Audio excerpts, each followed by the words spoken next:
మరో breaking news చూస్తున్నాం. కడప జైల్లో దస్తగిరికి జరిగిన బెదిరింపులపై విచారణ షురూ అయింది.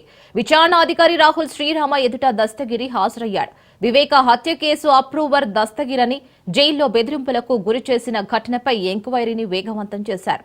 2023 నవంబర్లో తనకు ఎదురైన బెదిరింపులు, ప్రలోభాలపై విచారణ అధికారికి వివరిస్తున్నట్లు సమాచారం. మరీ ముఖ్యంగా doctor Chaitanya Reddy, jail superintendent Prakash సిబ్బంది పెట్టినట్లు ఫిర్యాదు చేశాడు దస్తగిరి.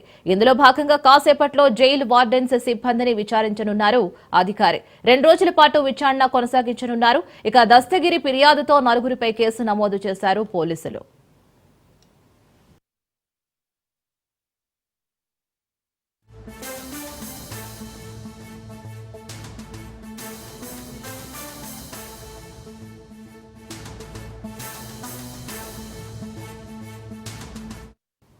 మరో బ్రేకింగ్ న్యూస్ చూస్తున్నాం. కడప జైల్లో దస్తగిరికి జరిగిన బెదిరింపులపై విచారణ షురూ అయింది.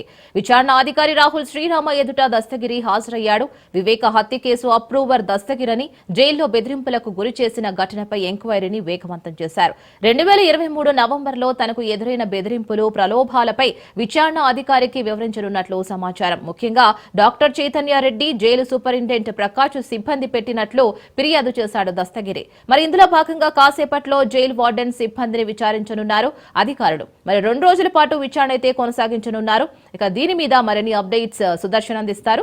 సుదర్శన్, 2 రోజుల పాటు జరిగే ఈ విచారణలో ఈ రోజు జైలు మాజీ సూపరింటెండెంట్, అంటే గతంలో కడప సెంట్రల్ జైలు సూపరింటెండెంట్ గా పనిచేసిన ప్రకాష్ ను ఉదయాన్నే విచారించారు. విచారణాధికారి రాజమండ్రి సెంట్రల్ జైలు ప్రత్యేక అధికారి రాహుల్ శ్రీరాము సూపరింటెండెంట్ ను విచారించిన పరిస్థితి కనిపిస్తుంది. తర్వాత చైతన్య రెడ్డి ఎవరైతే 20 కోట్ల ఆఫర్ ఇచ్చారో తప్పుడు సాక్ష్యం చెప్పాలంటూ అతన్ని, దస్తగిరిని ఇద్దరిని కలిపి కూర్చోబెట్టి విచారిస్తున్నట్టుగా మనకు తెలుస్తుంది.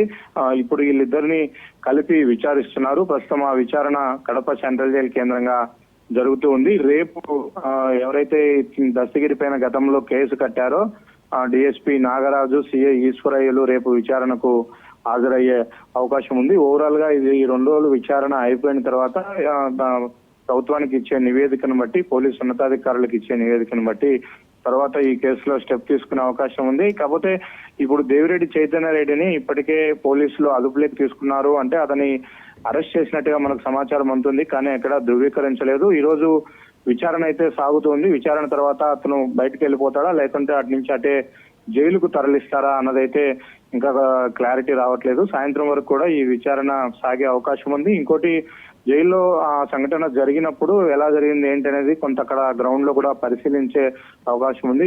సీసీ ఫుటేజ్ కు సంబంధించి కూడా ఆరా తీస్తూ ఉన్నారు. జైలు అప్పటి సూపరింటెండెంట్ తో పాటు కొంతమంది జైలు అధికారులను కూడా విచారిస్తూ ఉన్నారు. Right Sudarshan, thank you.